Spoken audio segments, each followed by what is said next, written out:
Баршаңызға қайырлы күн достар, менің каналыма қош келдіңіздер. Бүгін біз осындай жұмыртқадан жасалған дәмі тіл үйіретін керемет таңғы асты жасайтын боламыз. Ол үшін қызып тұрған отқа табамызды қоямыз, майымызды құямыз.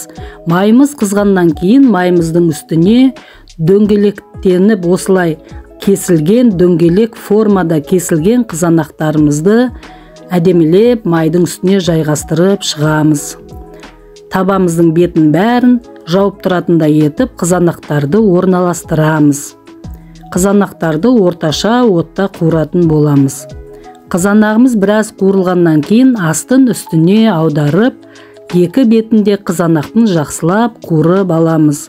Қызанағымыз осылайша табада қуырылып жатқан кезде осы қызанақтың бетіне салатын қоспамызды, салмамызды дайындаймыз. Бір ыдысты аламыз, ыдысқа осылайша алдын ала дайындалған өнімдерімізді саламыз. Мен бүгін 4 жұмыртқаны сыртын жуып дайындап қойдым. Енді осы жұмыртқаларды жарып, ыдысқа салып жатырмын.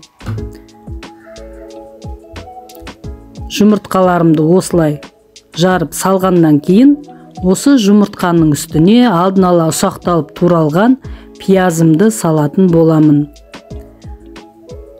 Бүгінгі салмаға мен бір дана пиязды алып ұсақтап турадым. Мінекей салып жатырмын.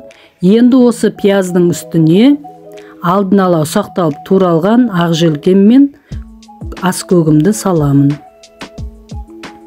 Енді осы аскөктің үстіне ұсақталып туралған бір дана сарымсағымды қосамын.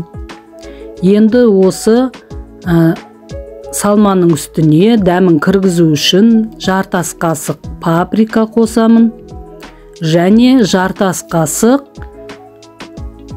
қара бұршымды қосамын. Жасап жатқан салмамның мөлшеріне қарай үстінен кішкене тұз себелеймін.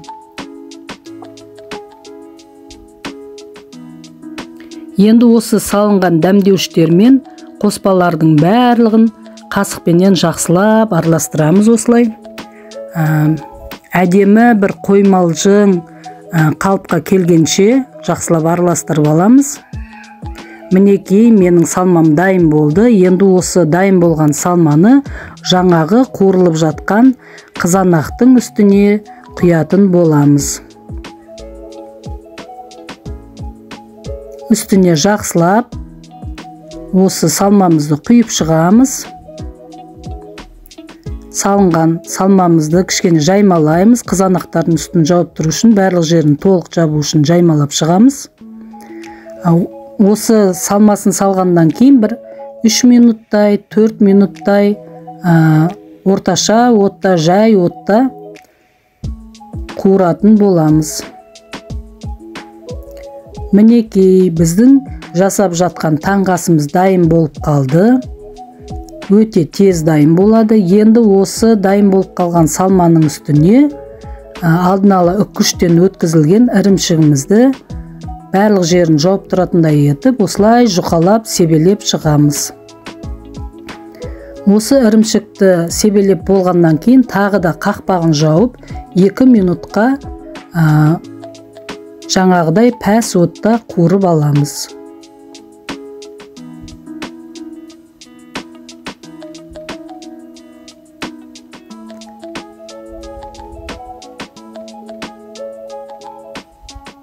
Мінекей біздің таңғы асымыз да дайын болып қалды. Дәмі тіл үйіретін иісі деген керемет осындай таңғы асымыз дайын болды. Егер сіздерге осы жасаған менің таңғы асым, жұмыртқадан жасалған таңғы асым ұнаса, менің каналыма тіркеліп, лайк баса кетіңіздер. Өз пікірлеріңізді комментарий бөліміне жазып, өз пікірлеріңізді қалдырып кетіңіздер. Міндетті түрде мен қуана жауап беретін боламын. Мінекей дайын болған тамағымызды осылайша тарелкеге салып, дастарханға алып келіп жесек болады. Өте керемет, тойымды әрі дәмді таңғы ас. көріп тамашалағандарыңызға рахмет. Сау болыңыздар.